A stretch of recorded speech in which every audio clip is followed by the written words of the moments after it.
भरतपुर, कोटा, उदयपुर संभाग की विस्तृत यात्रा और अजमेर, जोधपुर की एक यात्रा के बाद पूर्व मुख्यमंत्री वसुंधरा राजे की बीकानेर संभाग में बड़ी यात्रा की तैयारी है। और इस बार राष्ट्रीय उपाध्यक्ष भाजपा और पूर्व मुख्यमंत्री वसुंधरा राजे का संभाग के दौरे पर जाने का भी कार्यक्रम है। सियासत में वसुंधरा राजे के इस दौरे को लेकर खास चर्चाएं हैं। देखिए एक खास रिपोर्ट।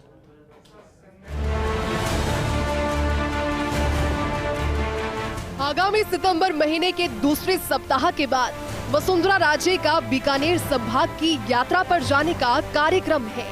इस संभाग में चूरू से लेकर हनुमानगढ़, गंगानगर जैसे महत्वपूर्ण जिले आते हैं। इस कार्यक्रम की तैयारी को लेकर वसुंधरा कैंप के प्रमुख नेता जुटे हुए हैं। माना जा रहा है कि 18 सितंबर से वसुंधरा राजे का ये दौरा शुरू होगा।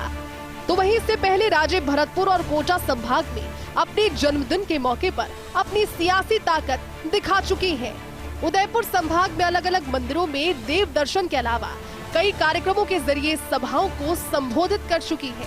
साथ ही जोधपुर संभाग के दौरे पर भी राजे ने अपनी सियासी ताकत दिखाई। अब बात करें बीकानेर संभाग की तैयारियों की, तो फिलहाल 18 सितंबर की डेट लगभग तय बताई जा रही है। अशोक परनामी, यूनुस खान, राजपाल सिंह शेखावत और खेमे के दूसरे नेता तैयारियों में जुटे हुए हैं। तीनों नेता देवी सिंह भाटी से मुलाकात कर चुके हैं। हालांकि भाटी फिलहाल भाजपा से बाहर हैं, लेकिन देवी सिंह भाटी की सियासी ताकत को जोड़ने का अनुमान भी लगाया जा रहा है। स्थानीय स्तर पर राम सिंह कसवा और अभिषेक मटोरिया भी तैयारियों में जुटे हुए हैं। भाटी से मुलाकात के दौरान भी कसवा और मटोरिया साथ ही रहे। कहा जा रहा है कि दिवाली के बाद वसुंधरा राजे के जिला स्तर पर दौरे शुरू हो सकते हैं। वसुंधरा कैंप का उस और कहना है कि राजे स्थानीय लोगों के आग्रह पर ये यात्रा कर रही हैं। इस यात्रा में जनसंवाद के कई तरह के आयोजन और कार्यक्रम रखे गए। अनेकों स्थानों पर वसुंधरा राजे के स्वागत की तैयारियां शुरू हो गयी।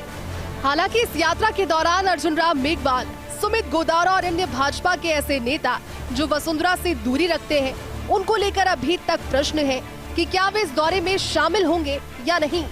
तो वहीं दूसरी तरफ इंतजार इस बात का है कि भाजपा के जिला अध्यक्ष तथा अन्य जनप्रतिनिधि इस यात्रा के दौरान कितना एक्टिव रहते हैं, क्योंकि वसुंधरा राजे की पिछली यात्राओं में कई स्थानों पर जिला भाजपा संगठन ने दूरी बनाई थी। बात करें वसुंधरा राजे की इन 3.5 साल की यात्रा के दौरान सियासतदानों की नजर रही, जिसमें विधायकों, पूर्व विधायकों के साथ सांसदों, पूर्व सांसदों से लेकर भाजपा नेताओं की उपस्थिति पर भी सियासतदानों की नजर रही।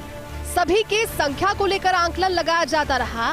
साथ ही से वसुंधरा राजे के शक्ति प्रदर्शन से जोड़कर देखा जाता रहा।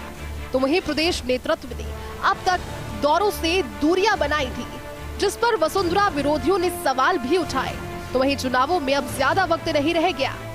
राजे की कोर टीम में प्रमुख नेता, जिसमें यूनुस खान एक बड़े रणनीतिकार के रूप में है, तो दूसरी तरफ अशोक परनामी, राजपाल सिंह शेखावत, कालीचरण सराफ, प्रताप सिंघवी, पुष्पेंद्र सिंह राणावत समेत वसुंधरा कैंप के अनेकों नेता इस यात्रा में दिखाई देंगे। लेकिन प्रदेश नेतृत्व से जुड़े प्रदेश भाजपा संगठन के विभिन्न पदाधिकारी होंगे या नहीं, इस बात पर नजर सियासी हलकों में रहना लाजमी है।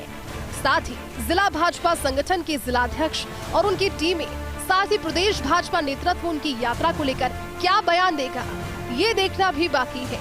क्योंकि इससे पहले भी दूरियां देखी गई थी, जिसे लेकर भाजपा में गुटबाजी साफ दिख रही थी। लेकिन बात तय है कि भाजपा में फिलहाल मुख्यमंत्री के अनेकों चेहरे भले ही प्रत्यक्ष या फिर अप्रत्यक्ष रूप से ताल ठोक रहे हों, लेकिन कार्यकर्ताओं में अभी तक संशय बरकरार है कि बीजेपी जब 2023 के चुनावी मोड में जाएगी तो तस्वीर क्या रहेगी। बीजेपी की राष्ट्रीय उपाध्यक्ष और पूर्व मुख्यमंत्री वसुंधरा राजे बीकानेर संभाग का दौरा करने के बाद लगभग सभी संभागों के दौरे पूरे कर लेगी। देखना होगा कि आने वाले दिनों में, यानी अपने जन्मदिन पर 9 मार्च को वसुंधरा राजे किस तरीके का कार्यक्रम करती है। हालांकि संभावना यह है कि इस बार जयपुर संभाग में, यानी 13 नंबर सिविल लाइंस में कोई कार्यक्रम हो। बीजेपी की अंदरूनी सियासत जो भी हो, लेकिन बाहरी तौर पर बीजेपी के नेता एक्टिव दिखाई देते हैं।